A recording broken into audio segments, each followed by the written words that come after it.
like, about 5 cells. He bought all the cells and he moved in who he wanted to move in. So, he had like his cook in a cell next to him. He had like his cleaner. He had like his workout partner. He had like a couple of his homies. So, because he had money, so he could do that. And basically, he wouldn't go to chow hall. He would have dudes would cook him food, or he would cook food. He wouldn't go to the commissary. He'd put money on dudes' books, and they would get commissary, and they'd bring him big bags of commissary.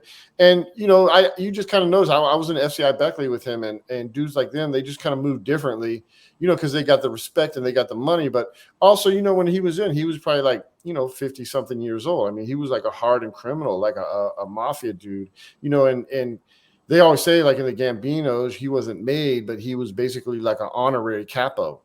Welcome to this episode of Chattin with Staxx. I'm your host, Bill Staxx, and today I got Seth Ferranti. I really appreciate you taking the time and coming on my show. You have a crazy story. You spent a lot of time in prison for a nonviolent drug offense, and this happened in '93, right? Yeah, my case is from '91. That's when the case came down. But I took off. I had jackrabbit in my blood, so I wasn't trying to do no time. I had a little bit of money. I likened myself as a kind of counterculture rebel outlaw. So when the indictments came down, I took off, man. I was a fugitive for 2 years. For some reason, I think they made me like top 15 U.S. Marshals list. I don't know. I was like a first-time nonviolent offender.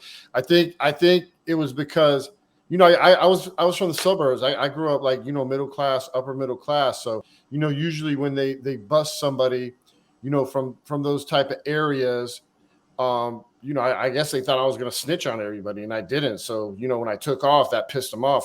They probably thought I was going to make a bunch of cases for them, but that didn't happen. How did you know you were wanted?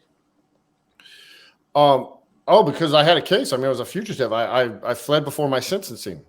Oh, so you were going through court, and you're I'm gonna take off. Yeah, I mean they're talking 20 to life. They're talking 20 to life. This was at the height of the war on drugs. Well, kind of the beginning, like '91. That kind of started like around '88. And my lawyers kept saying, you're gonna do 20 to life. If you don't cooperate, you're gonna do 20 to life. And I was like, I'm the type of dude, I got to look myself in the mirror every day. So, that didn't vibe with me. So I was like, fuck it. I'm gone. I'm out of here. I don't want to deal with it. Was it stressful being on the run? I would say at first, because at first when you're like 20 years old and the feds come in and basically, almost everybody on my case, basically told. So, they know everything, right? So it's like crazy. Like you think the feds have like this all-seeing universal eye or something. So yeah, when I went out, like the first couple months, I was kind of looking over my shoulder. I thought they were going to find me, but in reality, nobody knew where I was.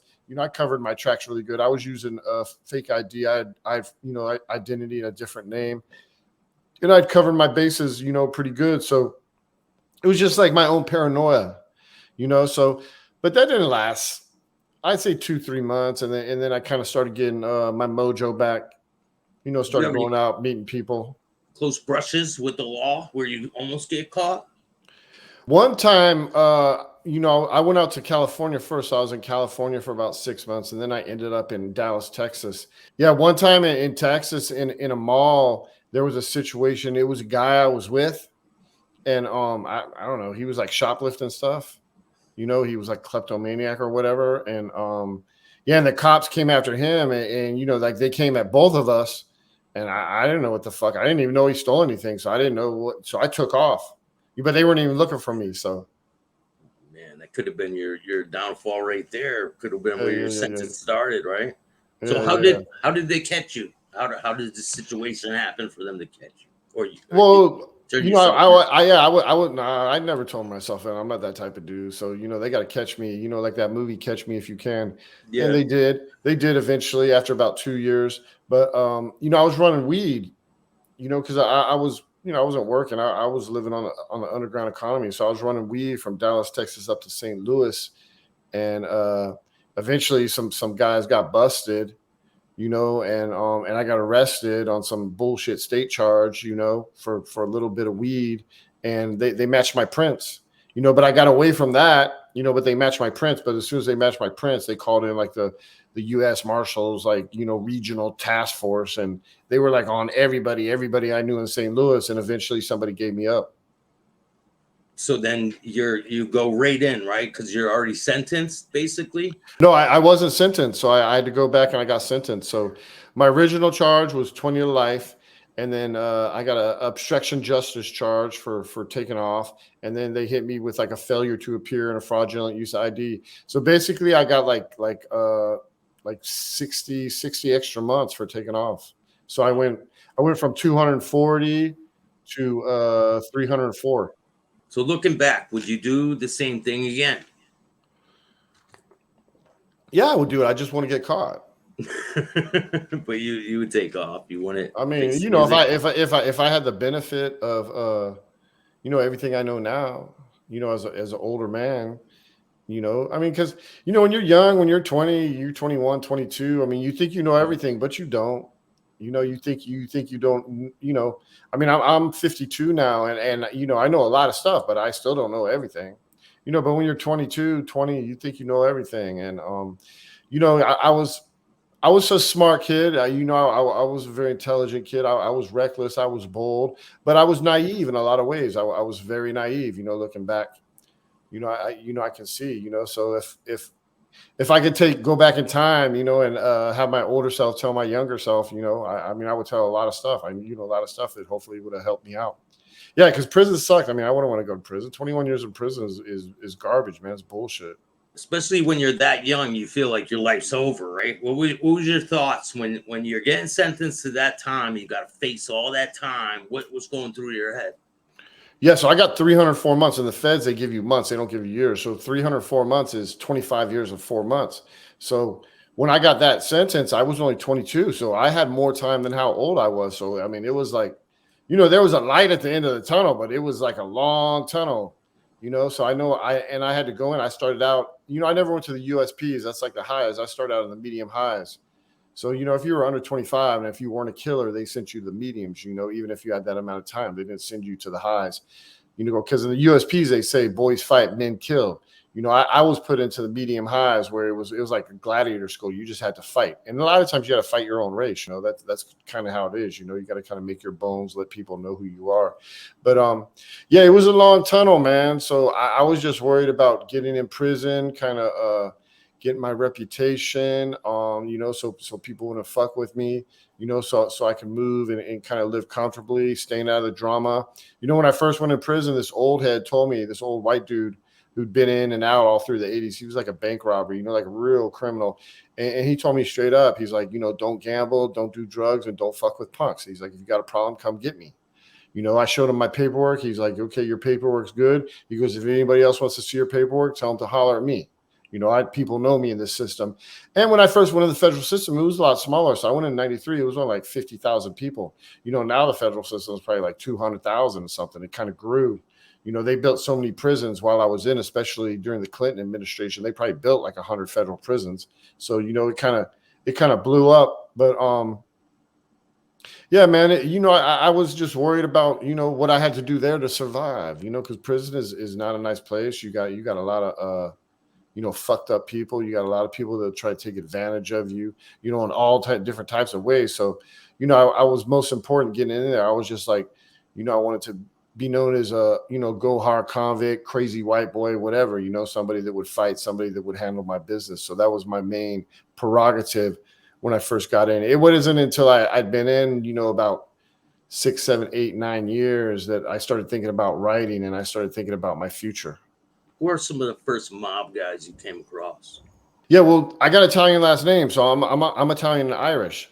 So yeah, when I first went in, man, a lot of the Italian dudes, like they would come to me. I remember when I was in Manchester, I wasn't even sure who they were. They were just like some Italian dudes. I knew they were mob dudes, but I wasn't really into it. It wasn't after I was in a couple years, 2, 3 years, I started reading the books about all these dudes. Because like you're with these dudes, and a lot of these dudes have inspired movies and stuff like that.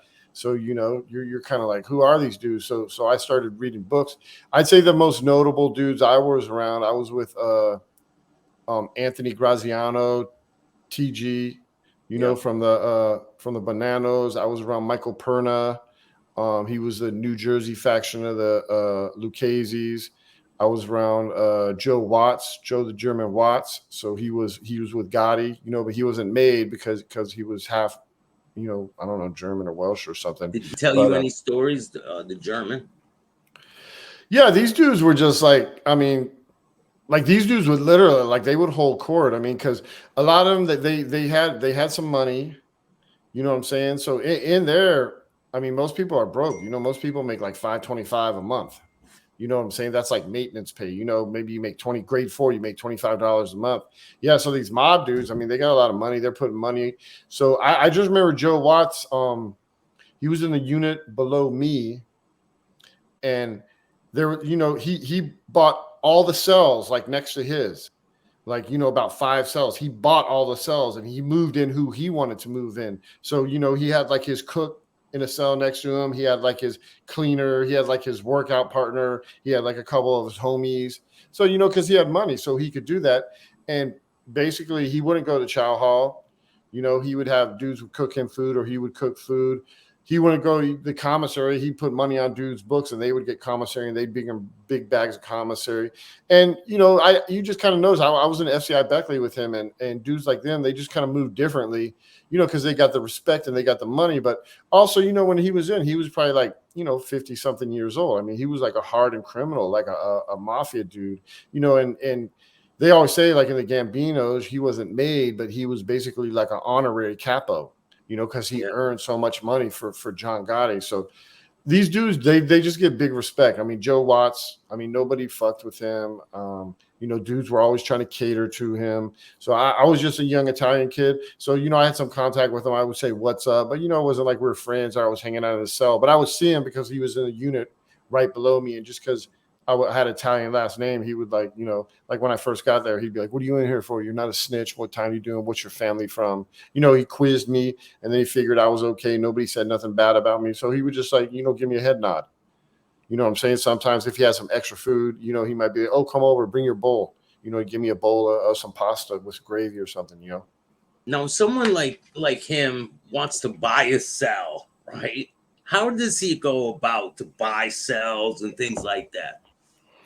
Well, you got in there basically you know, cigarettes. At that time, cigarettes were money, or stamps. So, you know, the dudes run like gambling tables, and you run gambling tables. I even think Joe Watts had a gambling table in his unit. And you know, he was like a bookie too. And you use stamps. Stamps is like the currency. Stamps or sometimes cigarettes. And then, you know, also they could do what they would do, like put money on your books. So he could go to someone and he'd be like, hey man, I want this cell. I'm gonna give you $100. You know, maybe 2 guys in the cell. Look, you guys find a different cell. I'm gonna put $100 on each of your guys' books. And then another way, the third way where you can pay for stuff is like a street to street transaction, where, you know, somebody like Joe Watts would get his people on the street to send money to your people on the street. So that's basically the 3 ways, you know, the currency in there, like stamps, cigarettes, or it could even be commissary. You know, they could buy $100 worth of commissary. But, you know, it wasn't that hard if you had money, you know. But a lot of people, you know, sometimes they wouldn't, you know, sell, you know, let you buy their cells. But, you know, somebody like Joe Watts, you know, he had influence, you know, he could call on other people on the compound, you know. So if it's a black dude, he could go to the black shot callers and he could say, hey man, I want to pay your people to get out of the cell. They're acting like they won't want to move. So then he would have to grease that shot caller's palms and give him some money. You know, so if you got money, it's just like, you know, in the streets. If you got money, you don't, and you got a little bit of influence and you're persistent, anything's possible.